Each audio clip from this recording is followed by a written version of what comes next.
அவரை நம்பி கூப்பிட்ட ஒவ்வொருவரையும் தேவனாய் கர்த்தர் தப்புவித்தார்.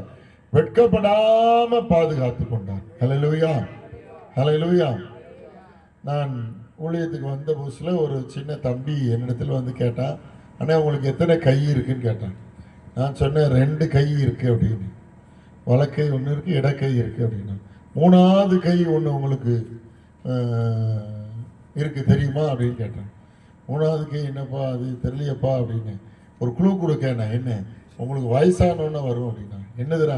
அது வழுக்கை அப்படின்னு.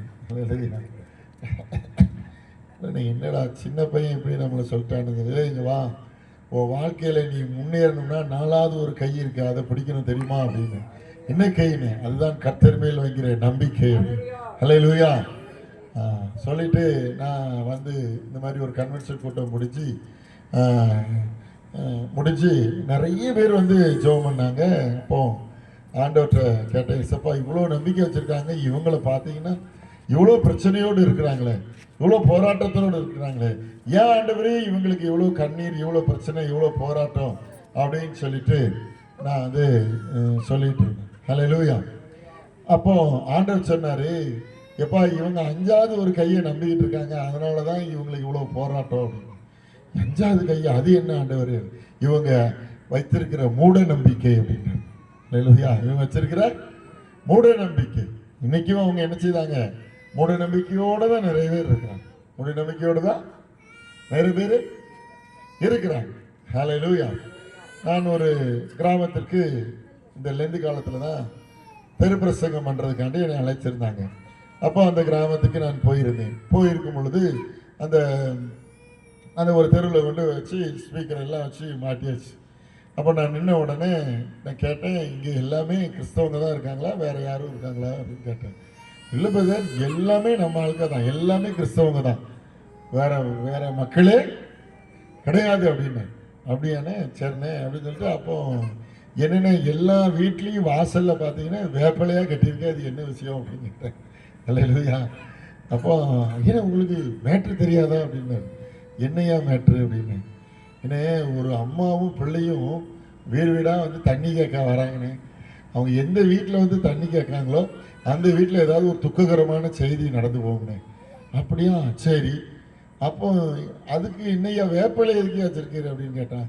இந்த வேப்பலை இருக்கிற வீட்டுக்குள்ளே அவங்க வரமாட்டாங்க. அப்படியா? அப்போ நான் சொன்னேன், உங்களுக்குலாம் அறிவு இருக்கா அப்படின்னு கேட்டேன். என்ன அறிவு இருக்கான்னு கேட்கீங்க? வேப்பலைக்கு அந்த பேய் வராதுன்னா ஊருக்கு எல்லையிலே வேப்ப மரம் தான் நிறைய நிற்கி, அதை அங்கேயே பார்த்துட்டு ஓடி போயிடணும்ல. ஹல்லேலூயா.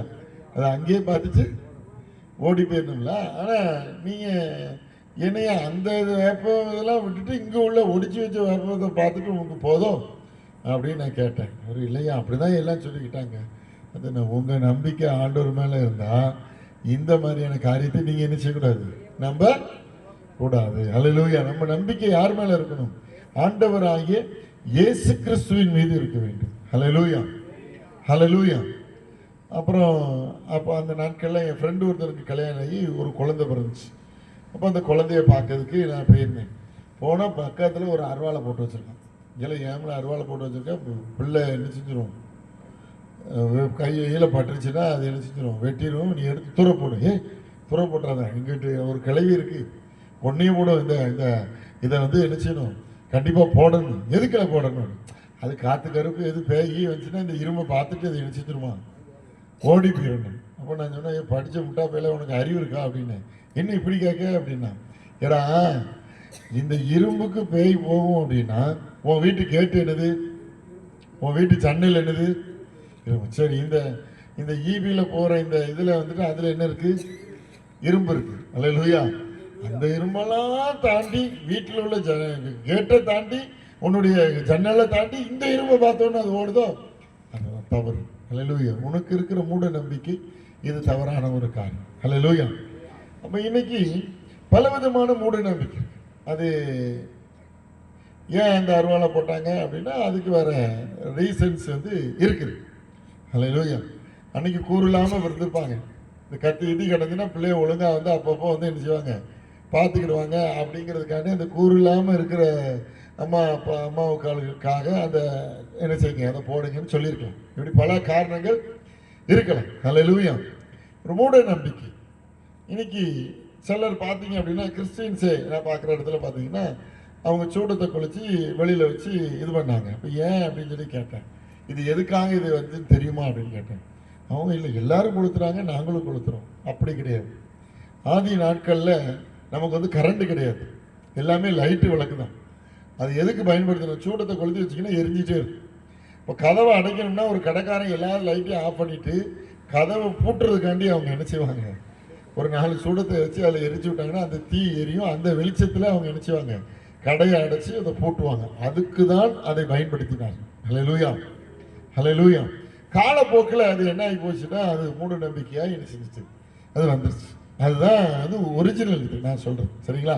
இது மற்ற காரியத்தை வந்து செய்கிறீங்க வைக்கீங்க அப்படி கிடையாது. இதனுடைய உண்மையான தாற்பயம் அதுதான். ஹல்லேலூயா. அப்போ இன்னைக்கு கிறிஸ்துவாகிய நாம கூட சில நேரம் என்ன செய்கிறோம், சரி இதை வந்துட்டு இப்படி தான் வைக்கிறோமோ. ஹல்லேலூயா. இந்த ஊருக்கு வந்த புதுசில் ஒரு பிள்ளை சர்ச்சைக்கு பிள்ளையை கொண்டு வந்திருந்தப்போ பார்த்தீங்கன்னா, அதுக்கு இங்கன ஒரு புள்ளி கரும்புள்ளி வச்சு காலுக்கு அடியிலலாம் வச்சுருந்தாங்க. எதுக்குமா இப்படி வச்சிருக்கிற அப்படின்னு கேட்டான். இன்னும் இந்த பிள்ளைக்கு இன்னும் ஞானசானம் கொடுக்கலனே அப்படின்னா. ஞானசானம் கொடுக்காதனால இப்போ என்ன இல்லை, அதுந்தண்டிக்கு பேய் காத்து கருப்பு வந்து அடிச்சிடக்கூடாது, அதுக்காண்டி ஒரு திருஷ்டி போட்டு, பிள்ளையை பார்த்தாலே திருஷ்டி போட்டு மாதிரி தான் இருக்குது. பிள்ளையை பார்த்தாலே அதுவே எப்பா இந்த கருப்பு முடிக்கு அது வராது அப்படின்னு. கருப்பு முடி இருக்கு இல்லையா? இன்றைக்கு நன்றாக நீங்கள் புரிந்து கொள்ள வேண்டும். சில காரியங்களை நம்ம மக்களே என்ன செய்யறாங்க, கடைபிடிக்கிறாங்க. எதுக்காக கடைபிடிக்கிறேன்னு அவங்களுக்கு தெரியவில்லை. நான் சொல்றேன், இயேசு கிறிஸ்துவின் ரத்தமே அல்லாமல் ஒரு மனிதனுக்கு விடுதலை இல்லை, ரட்சிப்பு இல்லை, பாவ மன்னிப்பு இல்லை, பாதுகாப்பு இல்லை. ஹல்லேலூயா. அப்ப இன்னைக்கு உங்களுக்கு தேவனாகிய கர்த்தர் மேல ஒரு நம்பிக்கை வரணும் அப்படின்னா, உலகம் சொல்லுகிற காரியத்தின் மீது உங்களுக்கு நம்பிக்கை இருக்கக்கூடாது. ஹல்லேலூயா. இன்னைக்கு நமக்கு என்ன ஆகி போச்சுன்னா, சரி எதுக்கும் என்ன செய்யலாம், இது தேவைப்பட்டா வச்சுக்கலாமே சொல்லி இதை என்ன செய்யக்கூடாது, செய்ய கூடாது. அவர்கள் நாள் குடிக்கிற மாதிரி நம்மளும் நாள் குறிக்கிறது. ஹல்லேலூயா. அவங்க சில காரியத்தை செய்த மாதிரி நம்மளும் செய்யறது. இன்னைக்கு அதெல்லாம் என்ன செய்யக்கூடாது, மூட நம்பிக்கை நிறைய. ஒரு நாள் எங்க சர்ச்சில் ஒரு நார்த் இந்தியாவிலேருந்து ஒரு ஊழியக்காரர் வந்தார். வந்து அவர் சொன்னார், நார்த் இந்தியாவில் மக்கள் மூட நம்பிக்கையினால எவ்வளோ அழிந்து கொண்டிருக்கிறார்கள் தெரியுமா அப்படின்னாரு. என்னையே அழிகிறாங்க அப்படின்னா சொன்னார், அங்கே ஒரு மக்களுக்கு ஏதாவது உடம்பு சரியில்லைன்னா அங்கே உள்ள ஒரு அதுக்குன்னு ஒருத்தர் இருப்பாராம், அவங்ககிட்ட போவாங்களாம். போன உடனே அவர் கம்பியை பழுக்க காய்ச்சி வயிற்றுல ஒரு சூடு போட்டு விட்டாங்க. அதோட எல்லாம் என்ன செஞ்சிருமா, வயிற்று வலி தலைவலி எல்லாமே சரியாக போயிருமா. அப்படி ஒரு நம்பிக்கை. அப்போ நான் சொன்னேன், எங்கள் ஆட்கள் தமிழ்நாட்டுக்காரங்களும் ரொம்ப உஷாரான ஆட்கள்யா, மூட நம்பிக்கை இங்கேயும் உண்டு.